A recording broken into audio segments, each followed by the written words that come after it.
first want to welcome everybody here. Thank you so much for coming. This is a little different this year. In the past, we've usually had a dinner at a hotel, or usually at a hotel, not always. And so we thought we'd try something a little different. I especially want to thank the Dominican Sisters of Houston who are hosting us. This is their place. So thank you so much. And I'll tell you, they've been so much easier to work with than hotels, as well as saving us some money. And Seal Rogers, one of the sisters, she's going to give the invocation. So if you have questions later, you can ask her. And there's some of the other sisters helping out also. So again, thank you so much. I want to thank our donors and underwriters, the major ones that wanted to be recognized are also listed on the back of the agenda at the bottom. And some of our other volunteers. We have lots of other volunteers too that help with different things. We're all volunteers, so appreciate that. Kind of like KPFT. Egberto Willies with KPFT is also going to be recording this, video recording. And so if you have some friends that weren't able to come, we hope, if all the tech works out, we'll hopefully be posting this on the HPJC website sometime soon. So thank you, Egberto, and thanks, Charlie Lunda, also our vice president. You want to stand up, Charlie, in case anybody has questions later? He's the vice president of HPJC. He's helping also with the technology and the website, a lot of behind-the-scenes stuff. I want to, also mention on the agenda, there's a couple of QR codes at the bottom, and so what those are for is if you scan, just take your cell phone camera out if you want, and click the photo app, and if you scan this one, the one on the left, it will take you to a page that has more information about this and all of our Peacemakers. It has a lot more than what's on the back of the agenda. So if you want to learn more, you can do that. Or if you want to make a donation or become a member of HPJC, you can scan this other one, and it'll take you to our membership and donation page. Let's see. Before we go on, this is one thing we always try to do, is take a minute to remember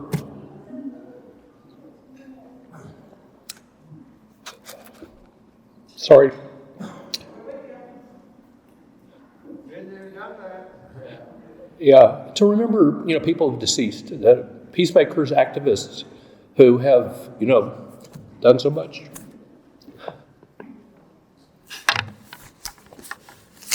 Done so much for our community, and they don't have to be members of HPJC, but there are some. So anybody wants to just call out the names of people that we'd like to remember. They've died in the last year. Yeah, or before us too. That's right. We do this each year. Peggy Atwood, yes, thank you. Lilo and Hardy Lowe, yes, thank you. They were all real active in HPJC. Sissy Farrenholt, right? She died 2 or 3 years ago. Very important. By the way, she was one of the editors of the Texas Observer a long time ago. Anybody else? Peggy Atwood, yes. Okay, well, thank you. And just keep them in your thoughts. Let's see.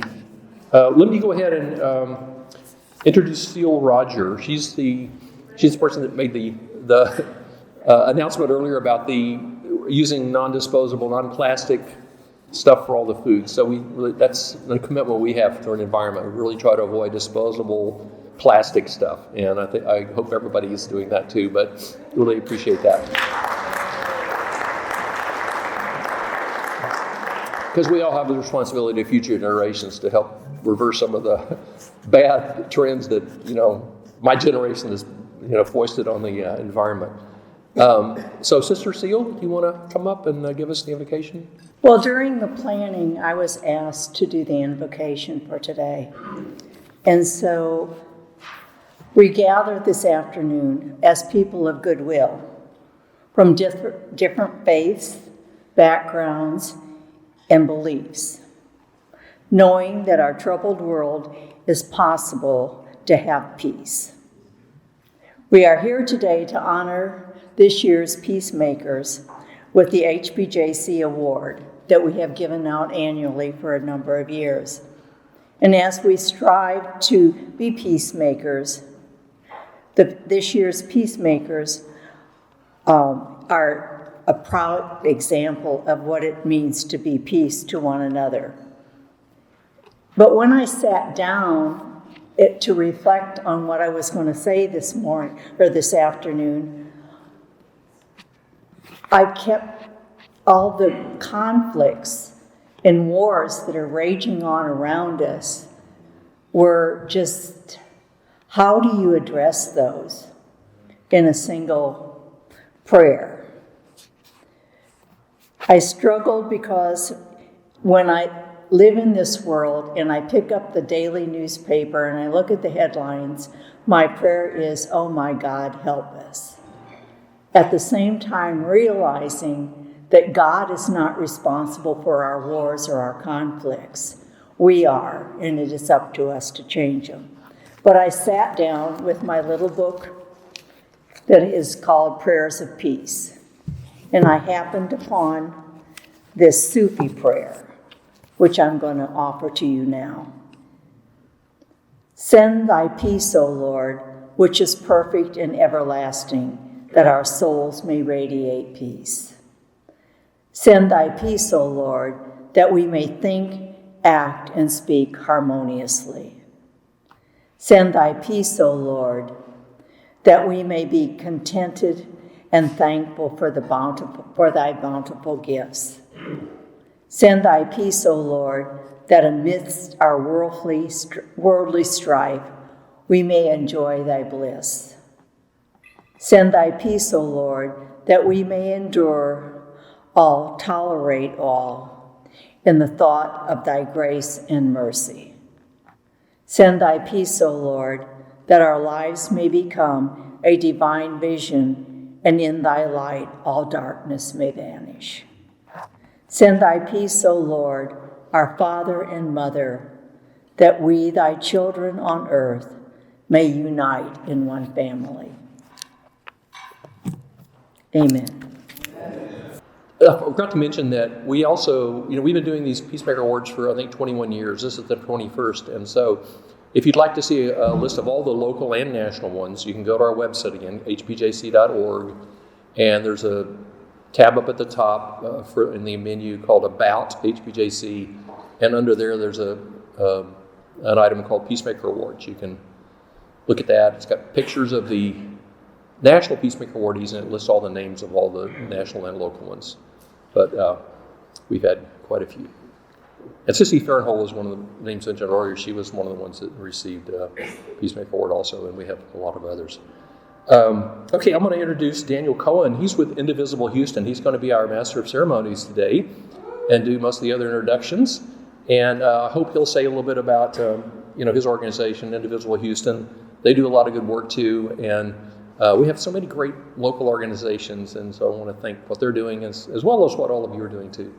But come on up, Danny. Thank you. Hello, everyone.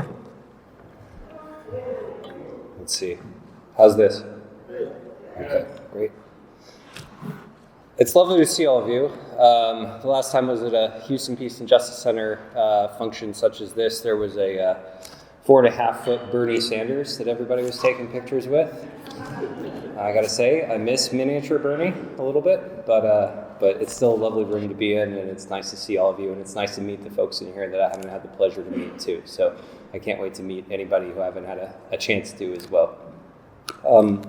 Just briefly before we dive into any awards, I do want to take a moment to just discuss our organization and tell you a little bit about it. Indivisible Houston was, like many groups, founded in early 2017. As you all recall, it was a period of widespread activism and newly energized activists who hadn't been as active as they were before, and some people who had never been active before that. And we were one of those organizations. It started out as a pressure group that focused on pressuring Congress under Trump to try to jam up the Trump agenda at the time. Was very effective in doing that in several circumstances. And over time, we've evolved to make sure to apply the political pressure tactics and political pressure strategy that we have to the different local pressure points as well. An area of focus for us at the moment that I want to spread the word about, and I think is going to be exceptionally important, is something to be discussed in rooms such as these, is what's going on with our district attorney in Harris County, who, when she originally ran on a reformist platform, or expressed herself on a reformist platform, but over the last couple of months, as covered in widespread media, discussed by activists that are willing to talk about it, has been running a culture of fear and intimidation here in Harris County. It has led to very real harms, people who are directly affected by everything from overcrowded jails to weaponized litigation. People who were reformist judges faced either primary opponents or investigations, and officials that were reformists that support misdemeanor cash bail reform also faced weaponization of the office and investigations too. The reason that I am so vocal in talking about this is that I don't think everyone quite necessarily knows this. I think that there was an impression as of 2016 that we were working with a reformist. And after many years of this, now it has come out that we were not dealing with a reformist. We're dealing with someone who's a reactionary at a time when there are other reactionary forces attempting to take power in the United States and already controlling Texas. And in fact, as we saw with the recent election results, potentially coming for City Hall as well. So this is an extremely important fight that's going on right now. There are activists that are taking it on. There are lots of them that are taking it on, and it's a conversation that's come out. If you are interested in it, please have a conversation with me. One thing that I think you can do if you are interested in being on the ground in another location this week, then you can clear out your Tuesday evening from 3:45 on, pretty much, to about, say, 7:30 or 8 o'clock at the Harris County Democratic Party County Executive Committee. There will be people who will be spreading the word. There's a resolution on the floor regarding the DA, and really the debate is going to be brought to the table. This is a debate that absolutely positively has to happen, no doubt about it. If you care about people overcoming repression, if you care about people being free, if you care about people having civil rights and liberties, I cannot stress how important this particular fight is. I cannot stress how important this is. There's no way that I could possibly do it justice in 2 minutes. And that's why I've chosen to spend the majority of these 2 minutes not talking about my siblings in resistance and all the great work that they've done at Indivisible Houston, but I've chosen to focus it particularly on making sure that everybody knows exactly what's going on with the district attorney. So I'm happy to answer questions and get into further detail, but the show must go on. So let's do it.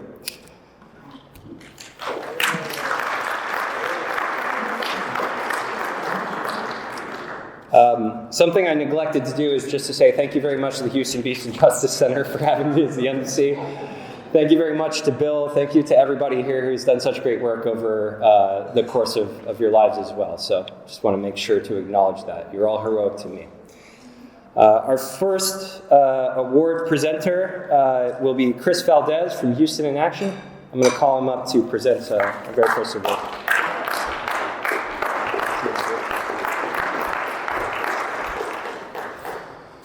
Hello, good afternoon.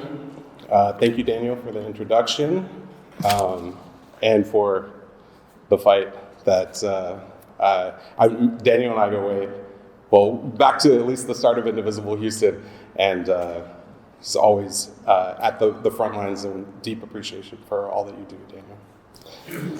Hello, and good afternoon. Thank you to the Houston Peace and Justice Center for bringing us all together today. My name is Chris Valdez. I'm the Communications Director at Houston in Action. Houston in Action is a group of community-based organizations who work together to advance civic participation towards building a city and a region that supports a vision in which we all, especially those who've been historically excluded, have the opportunity to live the lives that we want to live. I have the honor today of introducing the first honoree. For those that don't already know, Kristen Schlimmer is an exceptional human, exceptional Houstonian, lawyer, woman, mentor, friend, mind, and mother, among many other things. Kristen, a lawyer by profession, dedicates herself to securing water justice in her hometown here in Houston, Texas. Serving as Bayou City Waterkeeper's legal director since 2018, her work addresses a range of water-related injustices, from water pollution and infrastructure issues to wetlands preservation and flood management, as well as climate and disaster equity. In 2021, Kristen played a pivotal role in securing a substantial $2 billion consent decree that promises to overhaul Houston's wastewater infrastructure for the coming generations. Not to be, worthy of applause. With similar work happening in Baytown. Her legal journey is not only novel, but has laid a path for the type of lawyering that is necessary to secure Houston's future and address just transition. She's developed significant legal theories, defended equal rights, and advocated for numerous causes of justice for the people of Houston. Kristen's unique perspective is influenced by her background, including her upbringing in Houston and South America, her translation work with Brazilian human rights organizations, and her previous advocacy for wildlife and farmed animals. Her legal education at Tulane, combined with her experience tending wild gardens and motherhood, have further enriched her outlook. Kristen's contributions extend beyond her legal career. She's a Texas Gulf Coast master naturalist and has been actively involved in various organizations, including New Leaders Council Houston, Sierra Club, and the Texas Civil Rights Project. Kristen, in my humble opinion, is a gift to Houston and to all of us. Her commitment to making the world a better place, her passion for justice, and her dedication to protecting the environment are really an inspiration. And I'm not just saying all of this because she is my wife.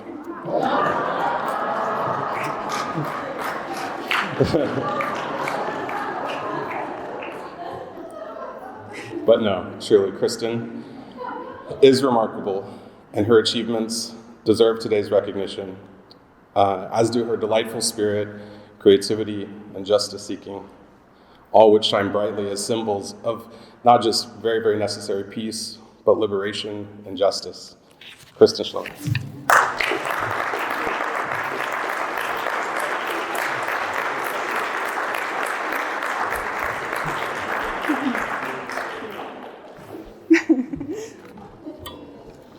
That was so sweet. Yeah, I was hoping he would disclose that he's my husband because I was like, ooh, I don't know if I can even follow that. So I'm Kristen Schlemmer. I'm the legal director and waterkeeper for Bayou City Waterkeeper. And thank you, Chris, for that introduction.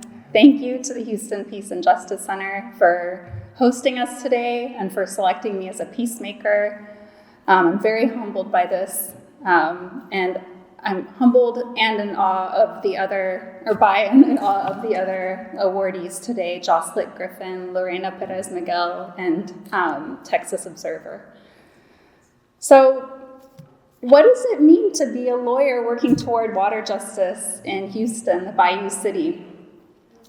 For me, it means that I'm not just thinking about water, but I'm also thinking about people and communities and kind of the relationship we have with water in this city. And I'm working toward goals that are focused on both, focused on securing the health of not just our water, but also our people. The approach of being a lawyer working on water justice within a nonprofit, it means that I get to work in a really collaborative, interdisciplinary way. I'm often the only lawyer in the room, and I'm working with community members and scientists and community organizers and artists and communicators and storytellers, and just thinking about how do I show up as a lawyer here? How can we use law as a tool to advance common goals? And a lot of this work is, we're looking at problems that we're all working to solve together. But in a city like Houston in the year 2023, we're looking backwards. We're thinking about, in the current day, thinking about environmental justice, and more specifically, how to address environmental injustices, but also thinking a lot about climate change. And that's more forward-looking, but again, also rooted in the present too, because we're already seeing the effects here in Houston. And so I think a lot about just climate transitions these days. It's something that most of my work is kind of focused on day to day. And a lot of us, when we talk about just climate transitions or even just a climate transition, we're thinking about energy, like how to transition from fossil fuels to clean energy. And I like to think of it as much more. It's about working toward our vision for the future. And in learning about the just climate transitions frame in particular, there's this framework of stopping the bad and building the new that I found very inspiring. So I just wanted to share more about it with you today and how I've been thinking about it in the context of my work. So with stopping the bad, in Houston, as a lawyer thinking about water, my head is often and then my fingers behind a computer screen, because that's what my work looks like a lot of the time, is focused on addressing legacy sources of pollution and our industrial risks. If anyone's been on the Port of Houston our boat tour where you go down the shipping channel, it's just kind of, it feels really daunting. We're surrounded by industry. But being a lawyer, I know there's things that I can do, and I can do this in partnership with other people. One is just enforcing the law. Chris mentioned this $2 billion consent decree against the city of Houston. That was able to happen because the city of Houston was violating the law more than 9,000 times. They're not alone in this. There's a lot of industrial actors up and down the ship channel. You can look at their records. You can see that they're violating the law and nothing is done about it, or very little is done about it. And that's somewhere where, as a lawyer, I have a role to play. Also, the rules that govern the different facilities causing pollution across our region, they need to be updated. Bayou City Waterkeeper is currently a plaintiff in a lawsuit working to do just that. There's regulations governing refineries that haven't been updated for about 40 years, which is, I'm 41 years old, so almost as long as I've been alive. And in stopping the bad and doing all of this, a lot of it is thinking about, what is this working toward? What does a transition look like for a place covered in industrial facilities? I'm really excited to spend a lot more time, even just in this imagination place. Like, what does the Houston Ship Channel look like after a just climate transition? And that's what brings me to building the new. So in building the new, the other kind of part of the just climate transition frame that I brought up, I'm again looking back to the water and communities that kind of shape all of my work. And in this, I think community vision needs to lead. The people who are experiencing the worst effects of industrial pollution and climate change are the ones who really should be at the front lines of shaping solutions. And we also need to work with nature. And the beautiful thing about this that I find really inspiring is that these are implying solutions that are already here, they're already in motion. We have so many community groups doing work on the ground that I've had the privilege to collaborate with, often in a supporting role, who have already made amazing wins, and I think that we need to build from those wins as we move forward. I'm thinking about the Northeast Action Collective and their win earlier this year to push more and more investment into drainage infrastructure. I'm thinking about Northeast Houston community leaders who got a successful civil rights complaint result in which they were able to get the city of Houston to address illegal trash dumping. There's a big proposal that just went out for community solar in our city, and all this is really exciting. The solutions are here, and we just need to grow from these. The other part I think that I kind of want to close with is the working with nature piece. I've had a lot of friends in Houston who complain about our lack of nature, or leave the town because they want to go find somewhere where they can hike. And as I've done this work at Bayou City Waterkeeper, I've spent so much time outside here, and I now laugh at that. I mean, my garden, if I don't touch it, it gets real wild real fast. I think Houston's nature is to be wild and natural. Some parts of the bayou, even close to the city, get this way quite quickly. I'm thinking about like Buffalo Bayou right at 610 gets particularly gorgeous in my opinion. But even beyond that, we've got, with an hour in each direction, probably less, like San Bernard National Wildlife Refuge, Sam Houston National Forest, Galveston Bay Island State Park, and then so much more. And then parks like Exploration Green, which are beautiful places for people to walk, but are also providing flood protection. So that's all to say. I think there's a lot of reasons that we can feel despair at times, especially with everything going on in the world. And I feel really inspired in the work I get to do and the people I get to meet and the places I'm working to save and grow. And I hope that they inspire you too. And so thank you so much for having me today.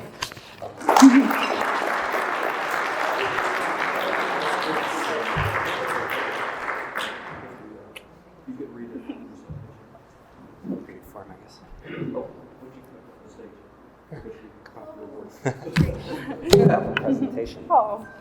So we're going to do it like this. That's the way we're supposed to. Kristen, for a life dedicated to a more peaceful and just world where life-giving water sources are protected and restored, for coming to the aid of fellow Houstonians by confronting inequities in disaster recovery, water pollution, and infrastructure failures, and for working tirelessly on the daunting task of securing clean water for the blend of wonderfully diverse people, verdant beauty, noxious but crucial industry, and extreme weather that is Houston, presented at the HPJC Peacemaker Awards Sunday, November 12th, 2023. Yay! Thank you. Can we do it? Yeah. Chris has one? You got one more, Chris? Thanks. Thank you. Congratulations. Thank you.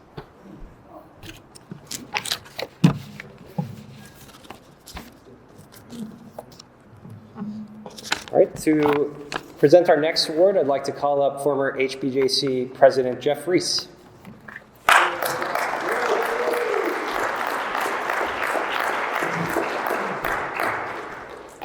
Hi.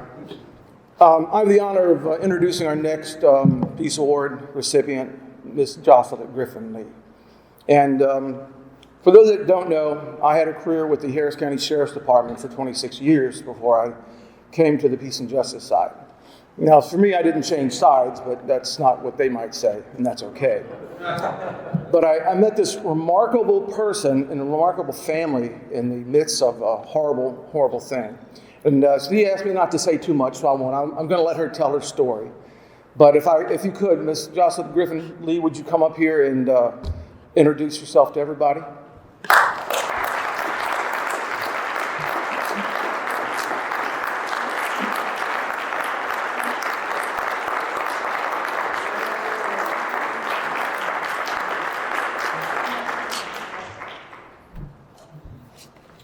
Good evening. Thank you, Jeff Reese. Thank you so much. First of all, I have to give glory to God for the strength and the purpose of all of our being here today.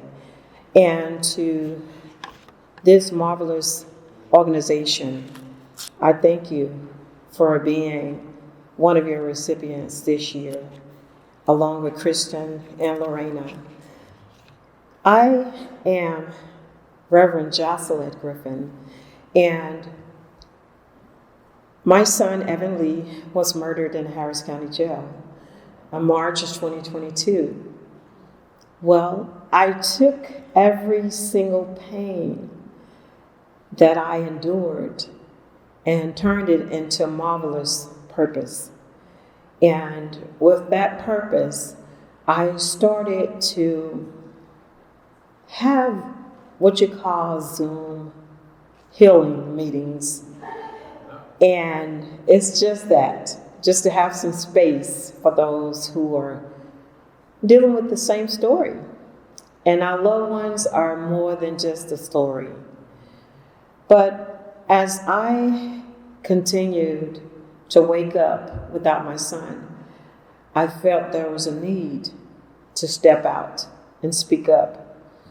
And I created Justice for Evan movement, custody to casket. And with the organization, I've been able to start right here in Houston and move along to my home state of Mississippi to share with those our injustice system. I know with my son I won't see justice. There is not justice. But definitely some resolution will be given. And along with this, I've been able to create a bill that can help others, like my son Evan. Evan was 31 at his death, and just on the 9th, he was 33 years old. And I have initiated a bill in the legislature here in the special session, House Bill 80, House Bill 80.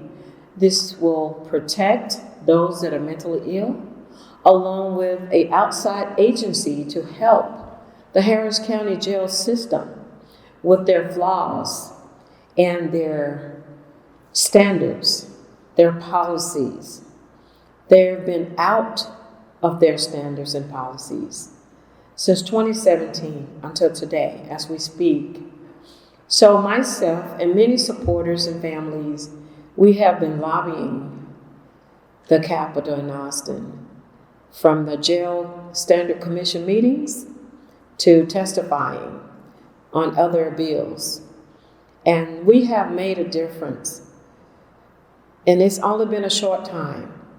So my plan, and right now, I'll be going across this country to our HBCUs, along with other universities, to share my story and also to educate on injustice and our system, and to try our best not to end up in it, because this can happen to any of us.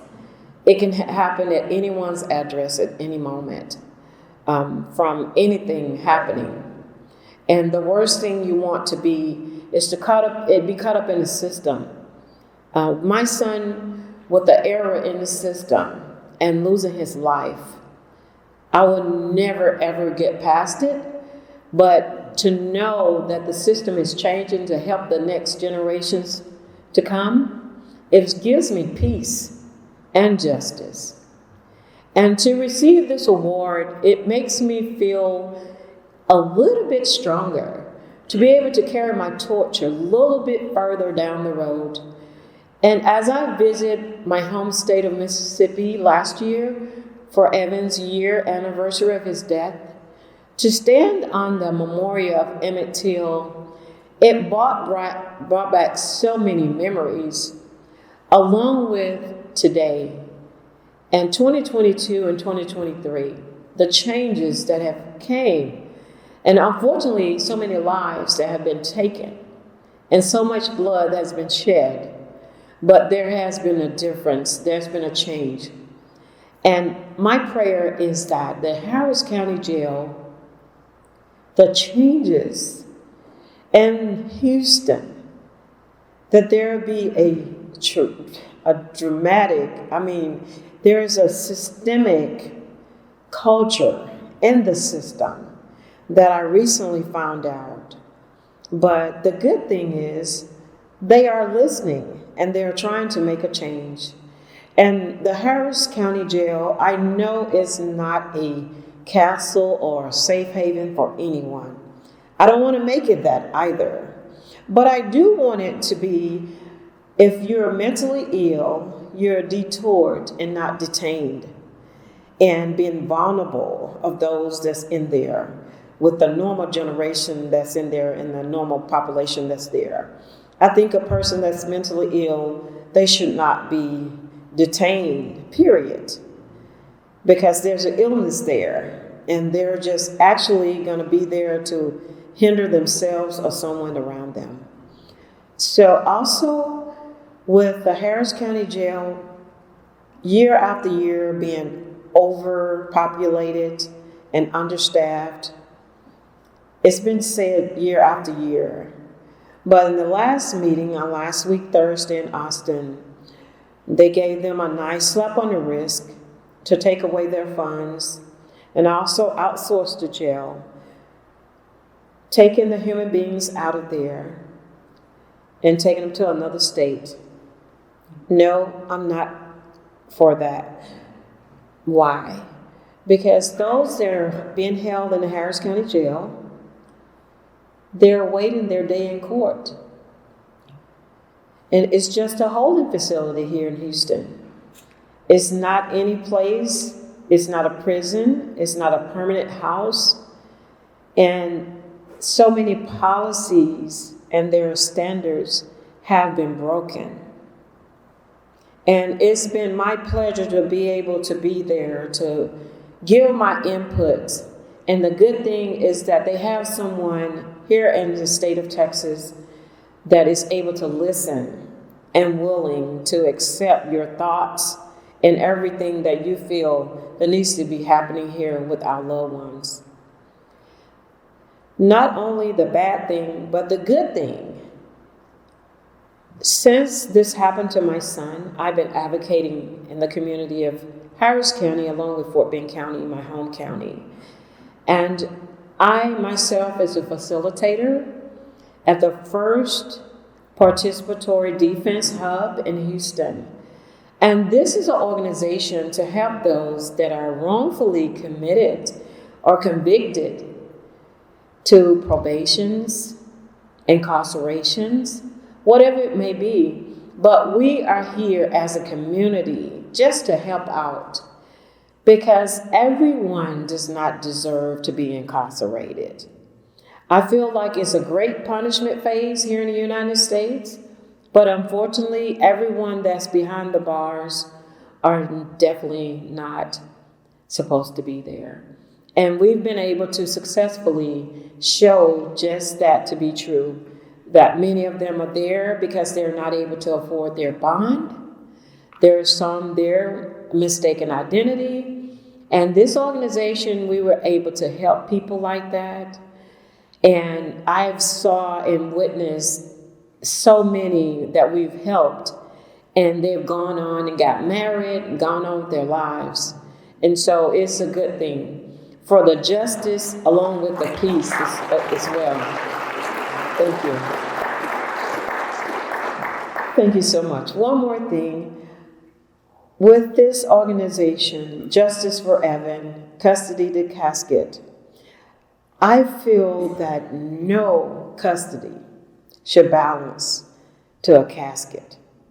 And I am going to take everything that I have, along with this award now, to heavy and lighten my torch to take it across this country. My story now is in 17 countries, and it has been a pleasure to talk about it. It's very unfortunate, but to know that it's making change for those that are still here is marvelous. I know I can't bring Evan back, but it's great to know that our generations ahead will have a better chance than Evan.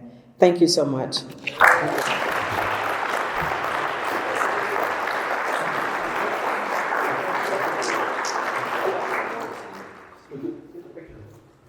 Take a picture.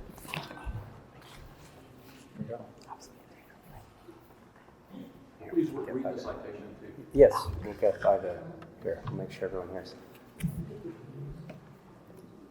HPJC is proud to honor Jocelyn Griffin for her efforts to reform the criminal justice system in Harris County, the same system in which her son Evan Griffin Lee was murdered, for providing information, resources, and advice to inmates' families to help prevent others from dying while in custody, for enlisting Harris County officials and elected representatives to create new laws and programs that will protect inmates with mental health needs, and for, even amid unimaginable grief, never stopping the search for answers and justice. Presented at the HPJC Peacemaker Awards, Sunday, November 12th, 2023. Thank you. Everybody.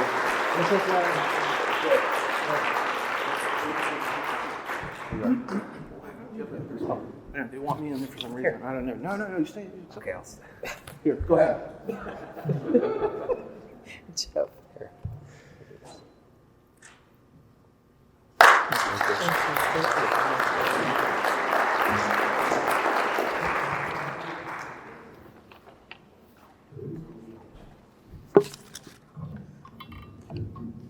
present our next award, I'd like to call to the stage Alta Bautista.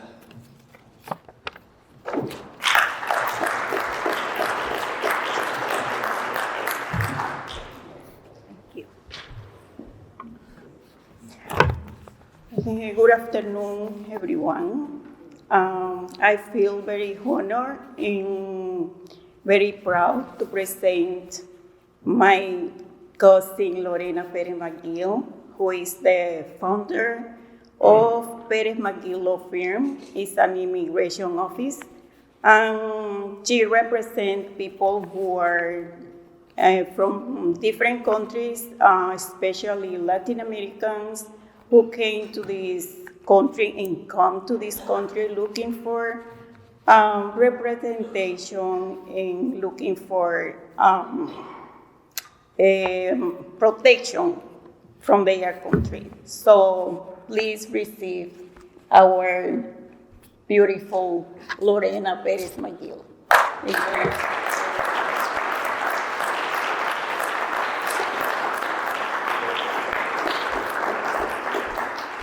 Thank you. Thank you, Alta.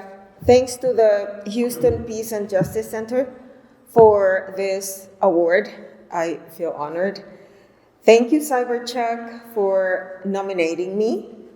And I know everybody calls him Charlie Lindahl, but to me, he's Cyberchuck.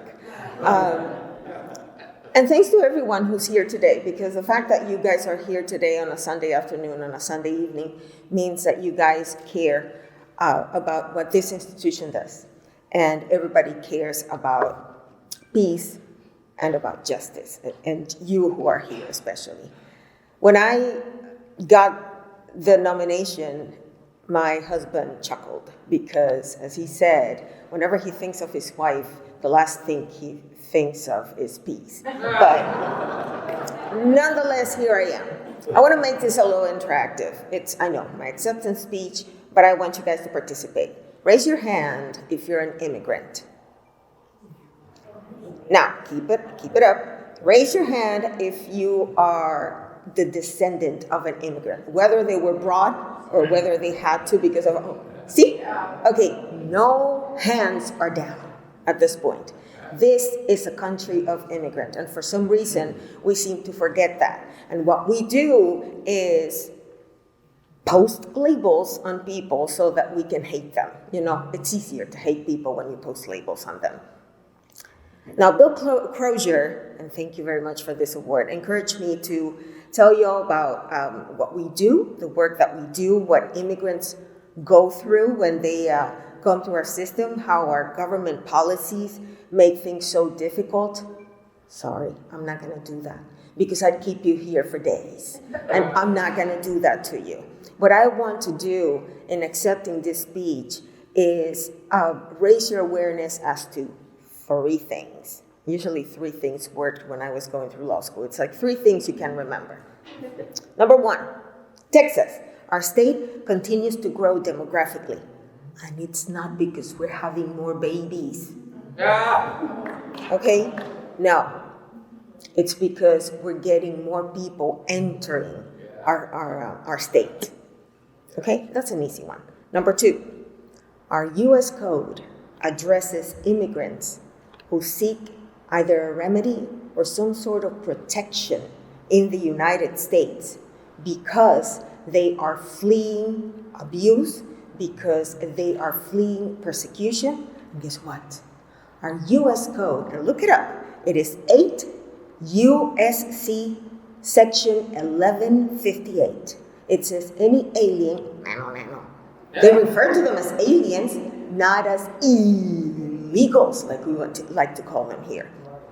Any alien who is physically present in the United States or who arrives in the United States, whether or not at a designated port of arrival. That's what our code says. And for as long as that our code says that, I'm going to try to protect them. I am going to try to defend them. Yes, there are good ones and there are bad ones. But let me tell you something. There are good and bad people here in the United States too. Okay? So it happens. But the vast majority, I assure you, are not bad. And here's a little trivia.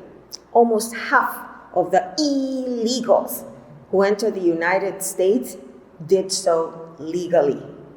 Okay? They fell out of status. They came with a tourist visa. They came on parole. They came on an exception program from the country that they were from and found that they had a better way to live here, and they stayed in here and they fell out of status. Another fact, there's no line. Do you guys hear the whole thing of, why don't they wait in line? They need to wait in line. Well, which line? Because there's not one line to wait behind when it comes to immigration. There are dozens and dozens of different processes, and all of them have different timelines, and all of them have different moving pieces. You either stand in the line because you're going to be a student in the United States. You either stay in line because you are going to be an investor in the United States. You stand in line because you're going to be an employee, a foreign employee to one of the techie companies in the United States or to a hospital here in the United States. Or you stand behind that line where somebody who is your family member and is a citizen or a resident has petitioned for you. That's another line. Or you wait in line because you crossed that country. Remember that section of the code that I read you? Whenever somebody, and this is the illustration that I like to give people, when you're walking along, I don't know, a nice road, and all of a sudden you see a rabid dog foaming in the mouth, and it's attacking and it's going after you, what are you going to do? You're going to stay out of their way. And if they keep chasing you, you're going to jump whatever wall. You hear it? Whatever wall. Whatever wall you can jump so that you can be safe, because you don't want them to bite you. That's exactly what happens with people from Ukraine, from Venezuela, from Cuba, from Nicaragua, from Haiti. Haiti is a country where there's no real government at this point. So when that happens, our code says that they're aliens, not that they're illegal. A judge determines that. Okay? So, where was I? Anyways, different timelines and different lines. There's no one line. Another piece of information here. How many of you have heard the term DACA? Very good.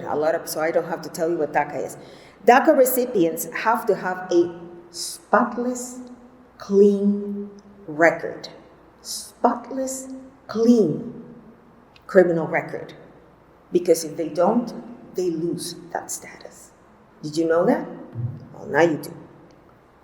The workforce in Texas only benefits from many immigrant workers. You know how many? 1/3 to half, depending on which organization and which press report you believe, are immigrants of the workforce. And this is not only the people who are building homes. These are also the people at our hospitals. These are the people who are in universities. These are the people who are teaching our kids. All right, another, and this is the last piece of trivia that I'm going to give you. Many immigrants without work permits open up companies in the United States. And there's a lot of them who open up companies here in Texas. That is not forbidden by law. They buy property. That is also not forbidden by law. And yes, are you ready for this one? Drum roll. They pay taxes. They pay taxes. My clients, the vast majority of them pay taxes, and they do not. And I repeat, because I hear a lot of people saying, and they were at the hospital, and they were there, and they have no insurance, and they were taken care of. No, they were put a little Band-Aid and sent home, because that's all they get. Because the emergency room cannot send them back. But that's all they get, because they have no insurance. That's precisely why. But their children, if they have children in the United States, they do fall under the system. They do not benefit as much of the taxes. You know where they benefit? And that's why I keep telling my clients, you better pay taxes, because you ride on nice roads, that's because you pay taxes. Your kids go to nice public schools, that's because you pay taxes too. So they benefit from those little ones. So ITIN is the identification that the IRS gives them. The Congressional Budget Office estimates that 50 to 75%, let's call them illegal immigrants, pay taxes every year. And that's about 7 billion with a B to the Social Security alone. All right, let's get out of the trivia, but please bring that home. And whenever somebody says, oh, illegals, you tell them, oh, I heard something. Did you know? And then just tell them this. All right, so number 3. Here's the third one. It is up to us. It is up to we, the people, to decide what is going to happen with those individuals in this country. Okay? But here's what I see in Montgomery County, the other side of Spring Creek, where I did not get an award, by the way, and where I help as part of a collaborative, a bunch of immigrants that moved to Montgomery County, Waller, Liberty County, all of those counties that cannot afford to come all the way to Houston to find any kind of immigration legal assistance so that they can continue their way. It is up to us to decide whether or not we're going to keep them in the shadows or we're going to bring them so that they can legalize their status and they can realize what it is that it takes to become an American citizen. I'm an immigrant. I was also illegal in this country, but I was illegal during the Reagan amnesty time, where being illegal meant that I had to pay a fine so that I could wait for my status to be available. I was under one of those lines, behind one of those lines, or I needed to go back to my native Dominican Republic and wait for it there. Now what we have done is get rid of that penalty, and instead of that, we are slapping them with that title and hating them. Ronald Reagan realized that by unplugging me from the economy of the United States, my landlady was going to lose that income. Mazda, I was actually leasing a car from Mazda back then, was going to lose that money too. By plugging me out of the community, the university I was attending to get my law degree in the United States was going to have one less student. And I would not be paying taxes in this wonderful country that back then I wanted so badly to become my country. And now I'm an American, and I'm proud of it.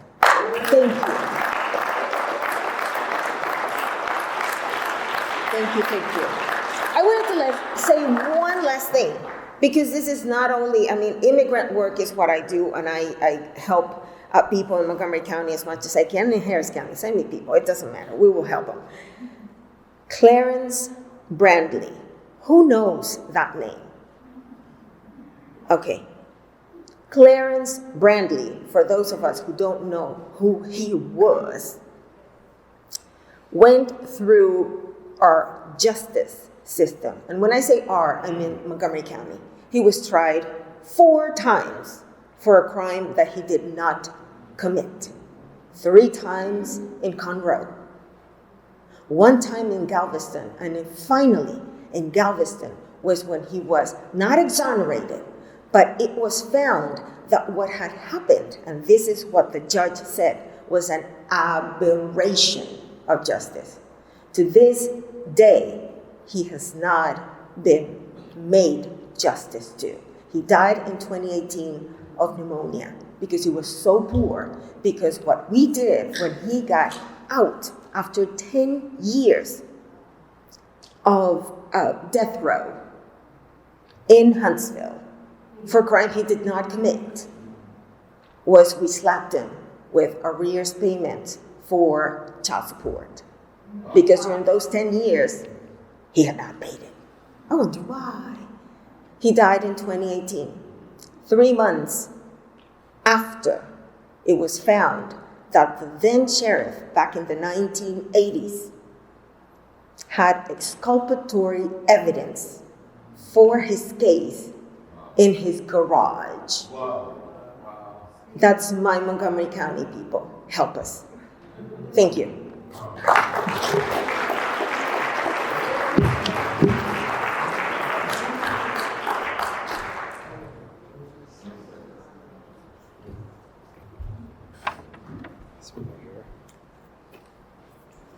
HPJC is proud to honor Lorena Perez McGill for giving us a shining example of how to make a difference in our world, for opening your heart and dedicating your life's work to those seeking safety, security, and stability, for working toward a peaceful and just world without borders where everyone belongs in the places they desire.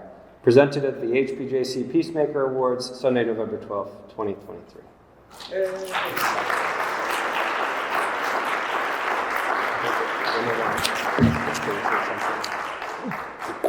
Did you get your? Yeah. Did you get the pictures that y'all wanted? Okay. Yeah. Okay. Thank you.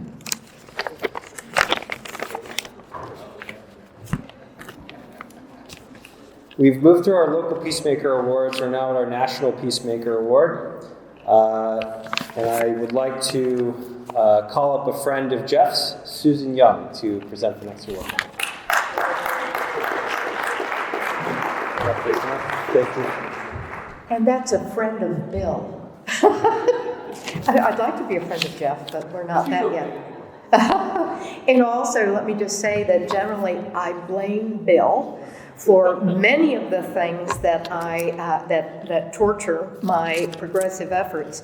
I'm sorry that Terry Burke cannot be here today. She's a journalist. She's on the board of the Texas Observer. And she was, for 12 years, the executive director of the ACLU of Texas, and I had the honor of serving there. I also now have the honor or dismay of being the local station board chair for KPFT. Please listen and donate. But the Observer, the Texas Observer is, and Terry, by the way, gave me these talking points. I'm not this articulate. The Observer is on the cusp of its 70th year. A storied history with legendary editors, including founder Ronnie Duggar, good troublemaking Jim Hightower, and the witty, always on message, Molly Ivins. From its beginnings, the Texas Observer has done journalism that matters. And nothing matters more now than the Observer's journalism. We need its laser focus on Paxton and frankly, and on Abbott and the whole crowd of them. Yeah. We need its laser focus on Texas cultural wars. Let's call it what it is, Sharia law. Yeah. We need its laser focus on the ways this state treats the least among us. As Molly would say, keep fighting for freedom and justice, beloveds, and don't you forget to have fun doing it. Lord, let your laughter ring forth. Be outrageous. Ridicule the fraidy cats. Rejoice in all the oddities that freedom can produce. So I am delighted to introduce, speaking on behalf of the Texas Observer, Gabriel Arena, 2 years editor-in-chief. Oh, and you've survived. And Josephine Lee, who is the McCann Investigative Reporter Fellow for the Texas Observer. Tireless reporting on Abbott's crusade for vouchers, among other stories. So please come on up, Gabriel and Josephine.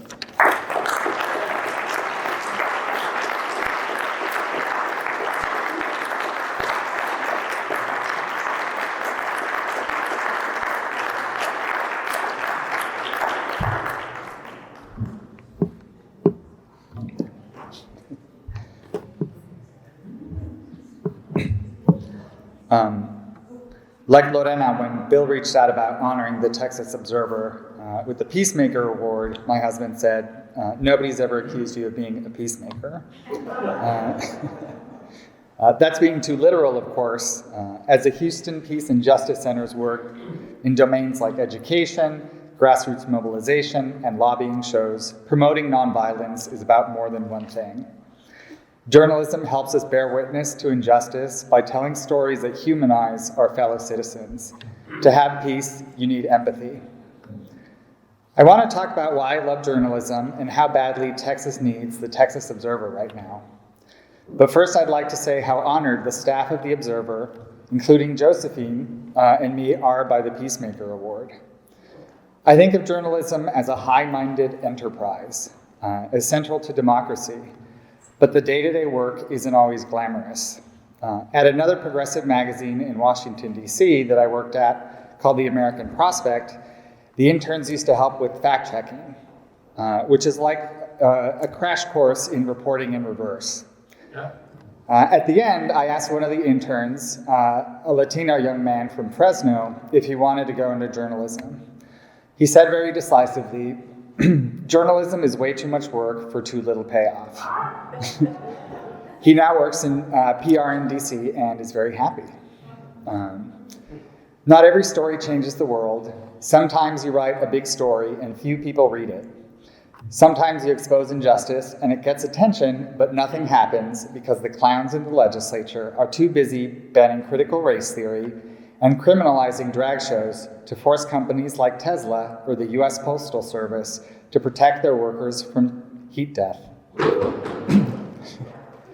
Quite the contrary, our bully of a governor banned water breaks for construction workers in Austin and Dallas during a historic heat wave. That's why you need change makers who take information and do something with it, like Kristen to sue people for water justice, Jaslit to push for legislation so mentally ill people don't die while incarcerated, and Lorena to help the tired and poor breathe free. All to say, sometimes it feels like no one is listening. So thank you to the Houston Peace and Justice Center and all of you tonight for reminding us that somebody is listening. Thank you for acknowledging us and the importance of journalism. It's meaningful too because the Observer and HPJC's values are closely aligned. Like us, you care about working people and poor people and immigrants and minorities and women and queers and the prisoners who are forced to work on historical plantations for free. That's a story Josephine is working on right now. And as all of us in the nonprofit advocacy space know, all of our work is interconnected because the problems are interconnected. The inscription acknowledges the Observer for nurturing generations of journalists whose reporting demands truth and accountability. Helping mentor and train journalists is one of the Observer's most important functions. We don't just want to train and give a voice to young people, but those from different walks of life. Diversity and inclusion aren't radical in journalism. They are central to the enterprise. Having writers and editors with different identities directly affects the editorial product, expanding the types of stories that get told and how deeply. Our digital editor, Kit O'Connell, started as a movement journalist during the Occupy protests and has been making good trouble at the Observer by unmasking attacks on LGBTQ+ Texans, including a recent story about Agriculture Commissioner Sid Miller's imposing a transphobic new dress code that could have been written in the 1950s. The talented Josephine Lee, whom you'll hear from after me, came to the profession from teaching in public schools. She wrote the USPS story I mentioned earlier.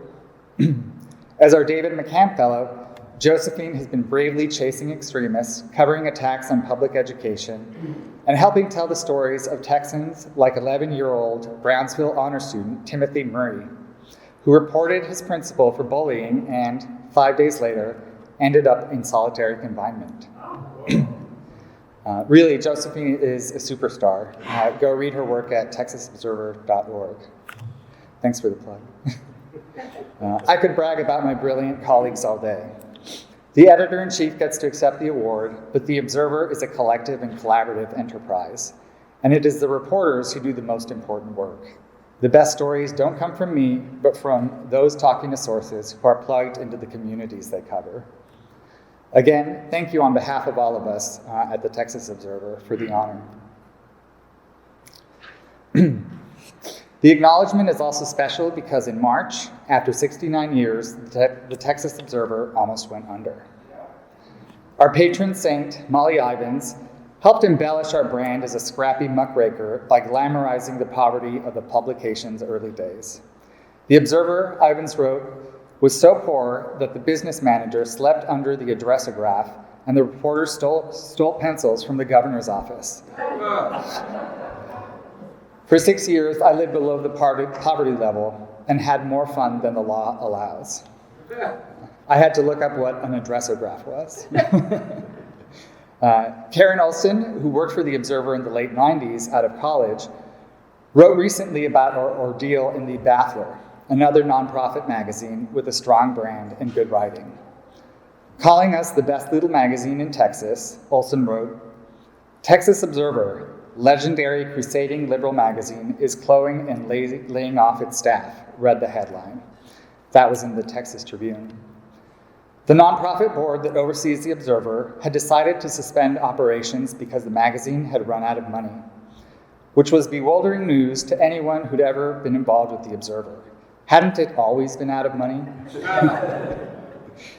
For much of its nearly 70-year history, the magazine would reenact the same perils of Pauline scenario, bankrupt and tied down to the rails, only to be rescued at the last minute by subscribers and donors. Over the years, the Observer has indeed had some terrifying near-death experiences. But this was a close one. And it raised the question of whether the changing business of media could sustain a crusading progressive magazine with a strong editorial voice and dyed-in-the-wool Texas identity.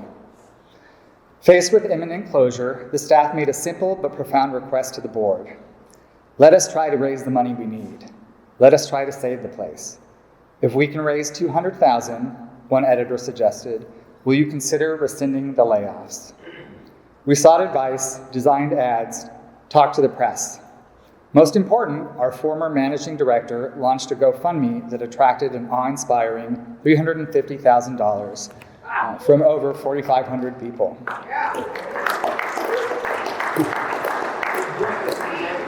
Yeah, in just a few days. Then a miracle happened. The board voted to rescind the layoffs. The Observer is more than a magazine. It is a movement with followers who read us for many different reasons. It is a running commentary, a conversation about what justice means for Texas and what it means to be a Texan. Even for those of us who appreciate the publication's legacy, identity, and place in Texas media, it was inspiring, heartwarming, and humbling to see the community that came out of the woodwork to keep the Observer alive, and to hear what the Observer means to people. In our March-April issue on women's health, which has suffered greatly because of SB 8 and the disastrous Supreme Court's decision in Dobbs, we printed some of the hundreds of comments we received during our crisis. Let me read some to you. I've been reading the Observer for 50 years, when Northcott and Ivins were writing about the Dirty 30. All things must end someday, but neither the Texas Observer nor I are ready yet. The Texas Observer provides essential information to counterbalance the forces of radical conservatism in Texas. It is a necessary and essential publication. We need a voice to counter the bozos my fellow Texans keep electing to office. I'm a conservative and disagree with the typical slant of the Observer. I love the passion and want to be challenged in my thought process. They have not convinced me yet, but I look forward to the ongoing challenge. Texas is in shambles and needs journalists like you to get the truth out to people and to expose the corruption of the government nitwits running the state. The near closure of the magazine in March put the value proposition of the Texas Observer to the public. In a challenging landscape for publishing, and with thousands of local publications closing because of financial pressure, do Texans still need a feisty and fearless liberal publication to hold politicians to account and tell the stories of Texans who get left out of the mainstream press? The answer was a resounding yes. The November-December issue, our last of the year, is in subscribers' mailboxes. Thanks to the combined efforts of our readers and the heroic efforts of our board of directors over the last 6 months, The Observer will continue publishing into its 70th year. We're not out of the woods yet, but we're making progress toward being on more financial stable footing, and recently hired an executive director who has taken on fundraising. But one of the nice things about the grassroots movement that stepped in to save the magazine is that it helped inspire larger donors and institutional partners to support us and see the value in independent media. But in my view, journalism is never sustainable. It always requires subsidization. Before the internet, journalism relied on advertising to bankroll the good stuff. At places like the Huffington Post, my former employer, it is the mommy bloggers and celebrity coverage that keeps the rest of the operation afloat. At the Texas Observer, we have our readers. I don't think of this as a business. It's a sacred pact between us on staff and those of good conscience who want justice for Texas. In exchange for giving us our magical palace, we can't make promises about what we'll say. We can only promise to tell the truth, to tell it loudly, and to put it out into the world so that everyone pays attention. Because we're a progressive outlet, The Observer can tell the truth more clearly and honestly than our colleagues in the mainstream press. So I'll say it plainly. Texas is a mess, y'all. Women are under attack. Queers and trans kids are under attack. People of color are under attack. Poor people are getting poorer. The old white dudes who run the state are trying to drive away anyone who isn't straight, white, male, and Christian from Texas until only the craziest racists, queerphobes, misogynists, and Bible thumpers remain. We can't let them. We need to speak and fight for those who can't, to invite people of color and women and those affected by the awful Greg Abbott's cruelty speak for themselves, too, in our pages. Texas needs an observer. Democracy needs a Texas Observer. Texas needs an observer because, as I think every time an issue goes to press, if we don't make noise about this, who will? Thank you.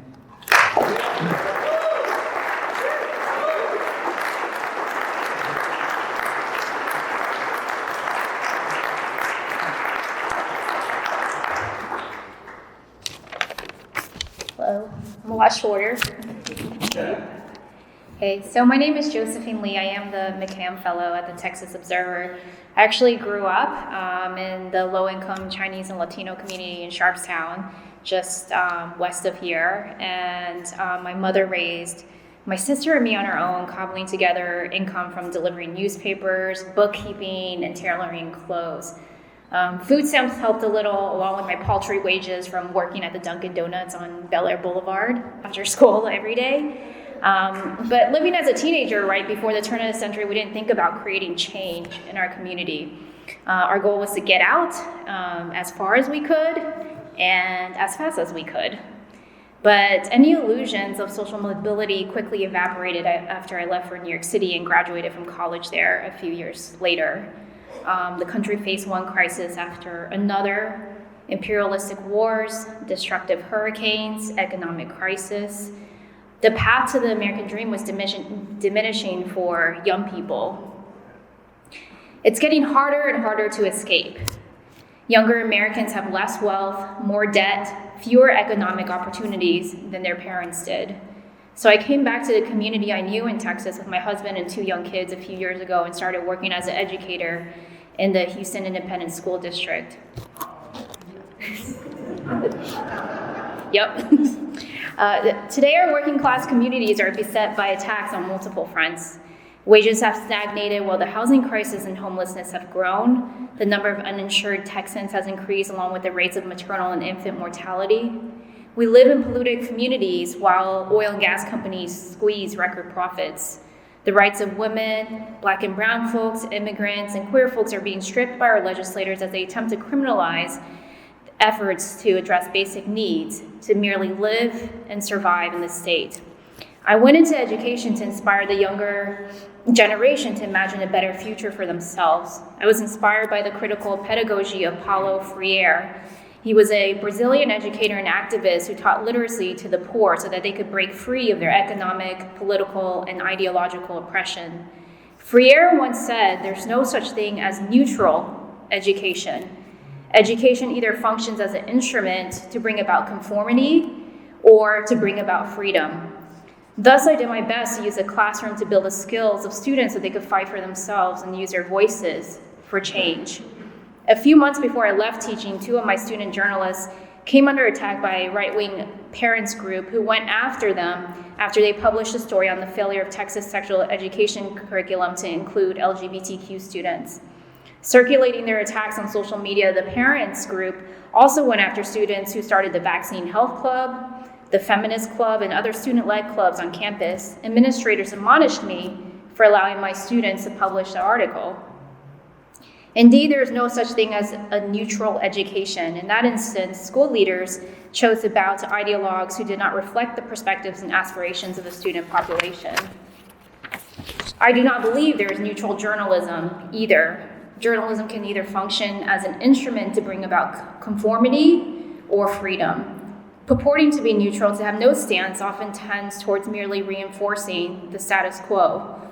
The formula for objectivity, that is, perspective and opposite perspective, is also intellectually dishonest. There aren't always 2 sides to the story, often there are more. I am lucky now to work at the Texas Observer, where we do not make false pretenses of neutrality, where we can engage in rigorous investigations and can boldly report for the purpose of freedom and equality for the majority, and not for the privileged few. Despite having a point of view, our journalism is rigorous and transparent. We hold conservatives as well as progressives' feet to the fire. I now cover stories at the intersection of public education and the extremist right-wing's attack on schools, which have become a battleground torn between a vision of transformative education that lifts younger generations out of poverty and another that seeks to preserve inequality. For one of my first stories for the Texas Observer, I uncovered how moneyed interests were mobilizing young people to engage in right-wing politics. For years, the Council for National Policy, a group of conservative elites whose members include the Koch brothers, Betsy DeVos, and Eric Prince, have been driving right-wing politics from behind the scenes. This group first exerted their influence over religious institutions like the Southern Baptist Conference, and then the Republican Party, the courts, the media, and now they have their eyes set on exerting ideological influence over young people. To maintain the future privilege and power of the ruling elite in this country, this group has dedicated itself to controlling the education and ideology of young people by controlling public education. They're working to insert culture war politics and Christian nationalism into our schools in order to sow distrust and privatize our public schools for profit. But in the past year, we have raised the voices of teachers, parents, and students who still believe in the possibility of public education to transform society. These voices are calling for an end to the Texas takeover over the Houston Independent School District. Many of which I'm sure you are involved in, the struggles, speaking out against Abbott's paid push for school vouchers, and then calling for more resources and funding for our public schools. We no longer have the luxury to engage in the illusion of escaping, standing by quietly, or being neutral. Communities across the state are fighting back. Women are fighting back for the right to control what happens to their bodies and their health. Communities are fighting back against mass incarceration and police brutality. They're fighting back for clean air and water on their lands. And the LGBT community is fighting back for the right to control their lives and their health. And we're proud that the Texas Observer can raise these voices. Okay, thank you.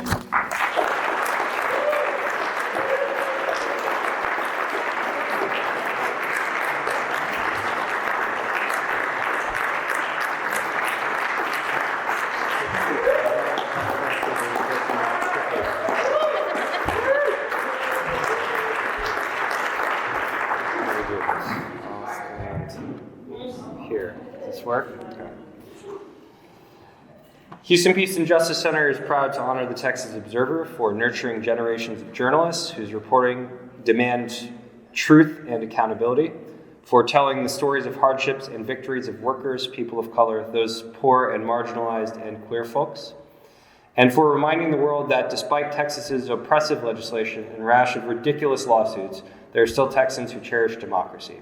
Presented at the HPJC Peacemaker Awards, Sunday, November 12th, 2023. Yay!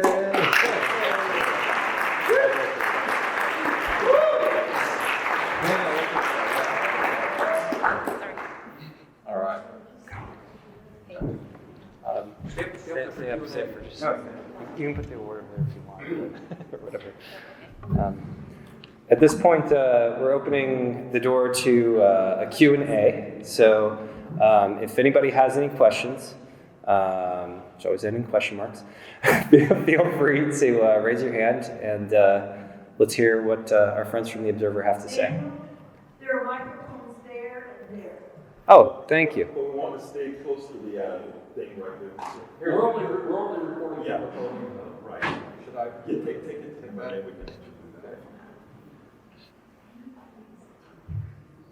The question won't get recorded if you use that mic.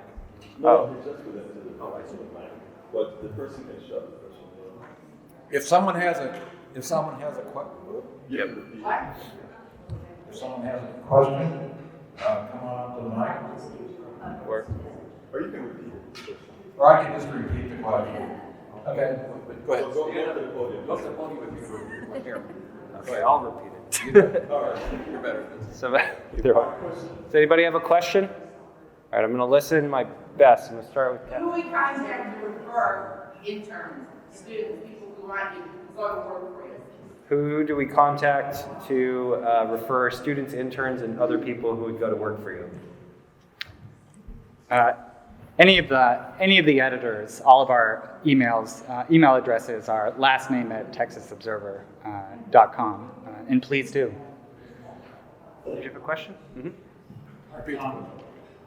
Texas Tribune had an article about corporal punishment in Overton High School in Overton, Texas. Texas is one of only 17 states that allows this child abuse in our schools, and they're hitting kids with boards. I'd like to see your newspaper get on that. That's the governor why he doesn't just order it to stop, and hope the legislature will finally pass a bill.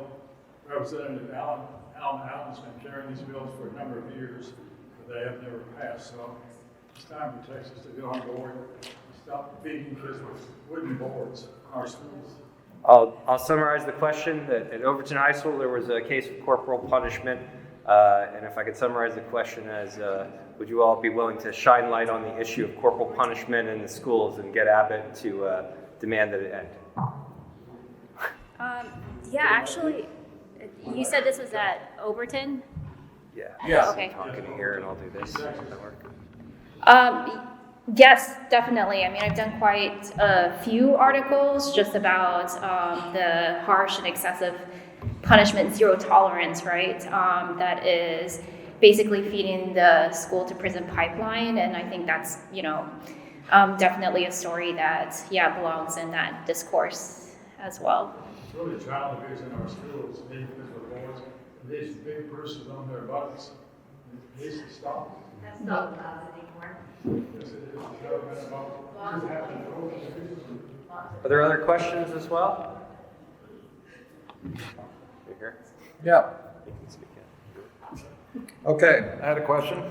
Were you all aware that there was so much going on in Houston? And would you please pay attention to North Houston too, such as Lorena? Go ahead. Well, we have reporters all over the state. So while the magazine is based in Austin and I'm based in Austin, Josephine is based in Houston here. Our investigative editor, Lisa Olson, is based in Houston. It's a big state, so we try to have people all over. And with Josephine, you have an excellent set of eyes on Houston. Yeah, we would love to. Try to send your paper, the newspaper magazine, to Texas legislators. I think I'm going to start doing that. So, I mean, lots of different people subscribe. Are there any Texas legislators that you know read? When I started, we get comp issues of the magazine after each close, and I made sure that all of the Democratic legislators get a copy of the magazine. Don't have enough copies for the right-wing ones, but I'd like to send it to them too. Egberto? Yeah, Texas is one of the states that have the worst healthcare record, and I know you guys have covered it before. My question is whether, given given how bad that issue is in the country, if you would keep more focus on that, because I think one of the reasons it has lasted that long is that most Texans don't understand the dire straits that we are in and that we are leaving billions of dollars on the table that's already paid. Will you cover more of that? Yes, the first issue that we had after the crisis was about women's health. We have a series on women's health, looking into all of the ways that legislative attacks have made it harder for women to get health care in Texas, and many of them have to go across state lines for reproductive health care. But health and public health are an area of focus that a lot of the reporters care about. So yes. Chris? Speaking on the subject of health, in a state like Texas where the attacks are constant, where we're on our fourth or fifth special session? Yeah. How do you take care of yourselves as people who are often in the fight, in this room, and when the attacks are incessant, and we need you so much? How do you sustain it? How do you make sure that your health and well-being are part of the longer vision of reporting on what's necessary to report on Texas? I have a 95-pound golden retriever who doesn't care about politics. All to say that it's important for journalists whose job exposes them to trauma, often vicariously, for us to take care of our mental health and well-being. And so I have hobbies, try to have hobbies that have nothing to do with journalism, like baking or playing with the dog. I think, when you're immersed in bad news all the time, you can start to feel like change is impossible.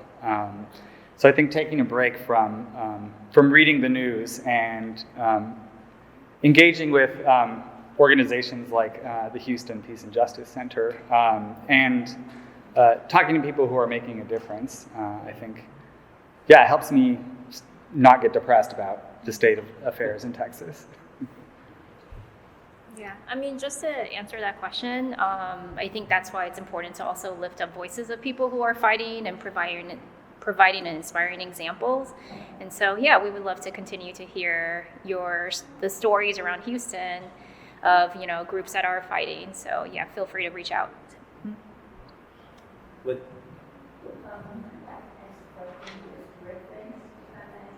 Ms. Griffin? Sure.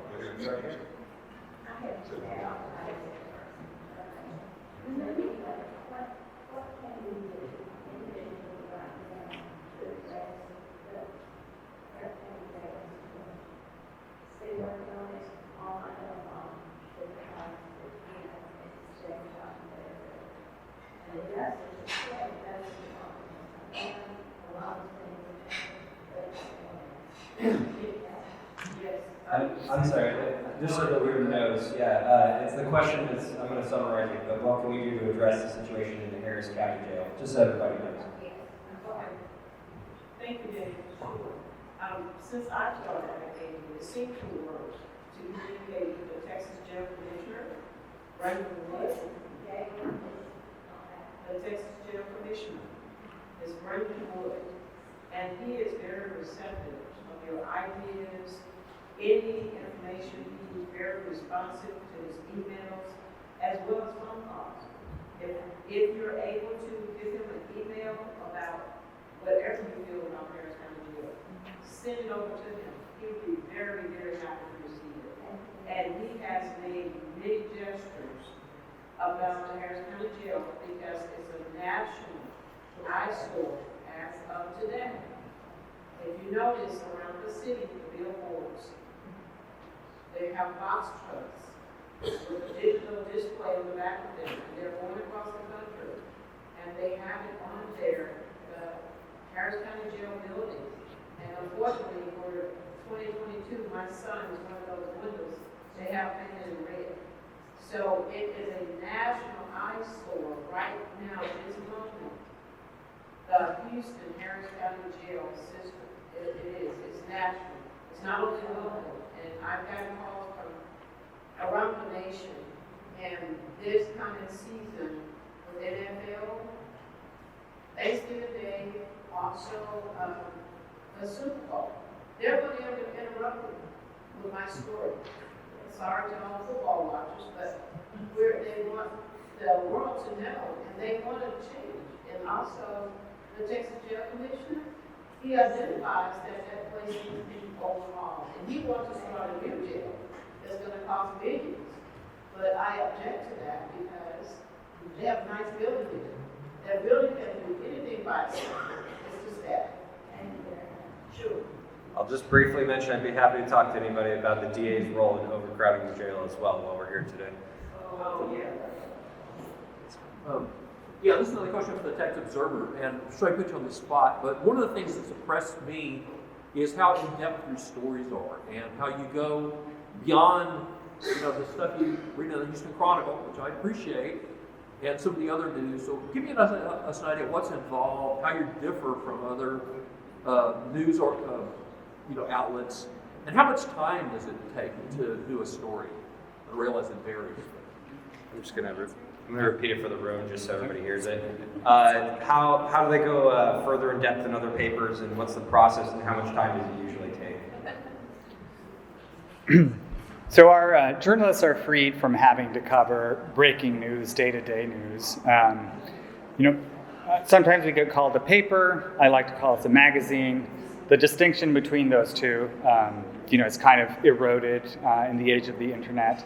But it takes time, and we make sure to give all our reporters time to report and the space to tell long, thorough stories that humanize people. The second part was how long does it usually take? I'll let Josephine answer. There's certain stories that can just take a few days, and then our longer investigative reporting pieces might take months. Yeah, and considering that we have a pretty small staff, I think it's pretty incredible that we're able to produce like these deep investigative works, and but. Mm-hmm. Are there any other questions? Yeah. Yes, sir. The question is to Lorena. Robert Kennedy Jr. said that the cartels are in charge of bringing in immigrants into the country. We find out they're out there soliciting immigrants, $10,000, $15,000, flying them into Mexico City, and then depositing them at the border after some horrendous fees. Why do we allow this? Why is this happening? Why can't we have a system in our country that allows immigrants to come in? Certainly these immigrants are being allowed in because they offer cheap labor. All these years, you can't change that, you can't stop that. And by the way, tell your husband, you may not be the best speech maker, but tell the story. Yeah. Yeah, sure, come on up. So, the reason it happens is, I get too impatient. The reason it happens is demand and offer. During the Reagan amnesty times, there wasn't as much unrest as there is now in Ukraine, in the Gaza border, in all of those countries that are trying to install what they call communism, but it's only good for their pockets. And what's happening now is all of that political unrest, and it's also not an effective way to manage immigration. Immigration is broken in the United States. It's as simple as that. The immigration system is broken, and the last person who tried to fix it was a Republican, Ronald Reagan, and then the one who came after him, a Democrat, Bill Clinton, did away with it. And after that, George W. Bush, a Republican, tried to do another reform. And it was the Democratic Congress that did not allow that to happen because they wanted it to happen on their watch. So that goes to tell us that it's not about Democrats or Republicans. It is about the candidates. Or at least that's what I learned from it. The cartels are doing that because if the immigrants who get caught by the cartels don't pay them, they get killed. We had a family, a whole family that contacted St. James San Santiago Apostol Episcopal Church in Austin during the night saying, we're going to cross the border tomorrow. I was not supposed to know any of that, but they called the church. They alerted them, and the next morning they got a call from the person that they had rented the room from because they had been killed, and they had left their cell phone, and they called the last number that that family had called. That's what happens. Those bloodsuckers are the ones who are profiting from all of that turmoil and from the fact that we don't have effective laws allowing people to enter the United States. Even though we have the laws, we don't have the people to let them enter like that. So,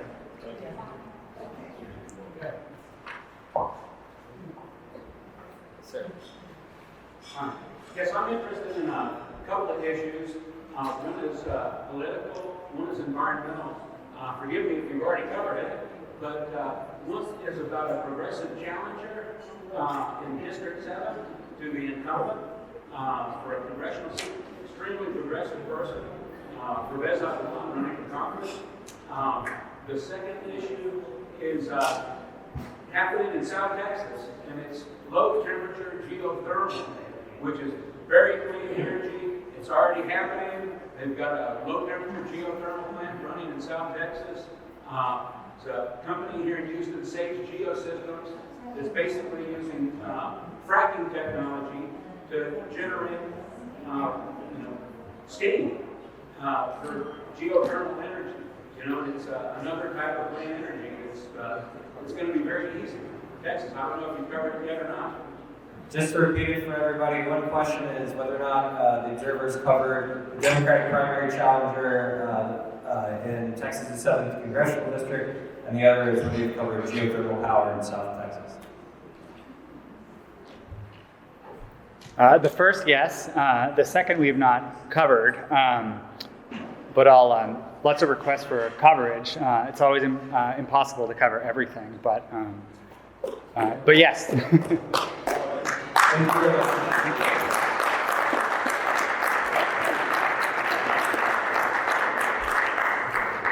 Thank you so much to all of you Peacemakers, and thanks for everybody who came.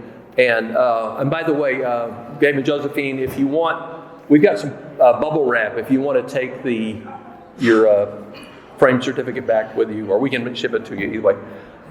Just a few quick remarks. Again, thanks to all of you for coming. Thanks for your support. If our Peacemakers can hang around a little bit, if you have more questions, you can go visit them, and maybe at their tables, like Jacelet, this is her stuff here. Take a look. There's a lot more information there. I believe Kristen left some flyers on the table back there, and if you have other questions, feel free to ask them. Again, there's more details about all of them if you scan this left-hand QR code, or just go to our website, hpjc.org. It'll take you there. There's more details about them and what they've done.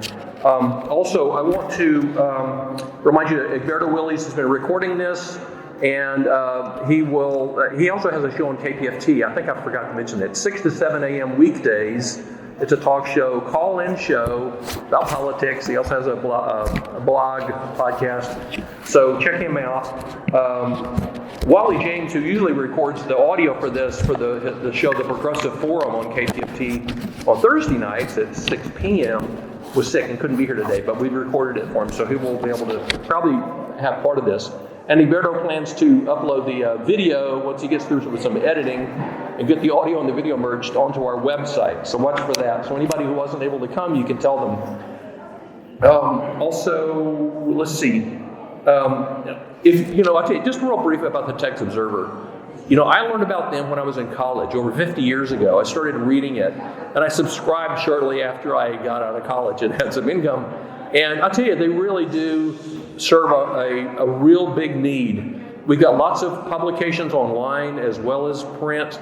And as I was kind of hinting at in my question, they do so much in-depth reporting that it's really important stuff. And they're not going to get the big oil companies or the pharmaceutical companies. I'm sort of like what I say about KPFT, but they're not going to get the donors from those kind of people. It's us, people like us, who keep them going. And I think it's so critical the founders of our country, they set aside one industry of all the possible things in the Constitution for special protections.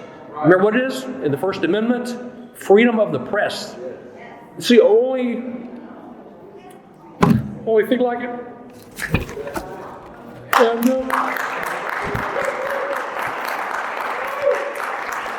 they deserve protection and support, and I hope they'll subscribe or give them a donation like I did back in March when they had their near-death experience. I gave them a donation. You can read it online for free, which is what I do generally. But give them a donation or subscribe and support all of our local peacemakers, their organizations too. And again, if you want to donate or support HPJC, you can go to our website or scan the left-hand QR code, and that'll take you to our donation page. But thank you, and the donations also help support Peace Camp Houston and other things. That's probably our biggest activity that we have. So thank you again to the Dominican Center. Oh yeah, we have more food and drink left. So help yourself and visit. We'll probably be out around here till about 5. So help us get rid of some of the extra food and drinks. And thank you all for coming. And be sure to visit with each other. Right? We believe in networking. It's one of our goals. Thank you.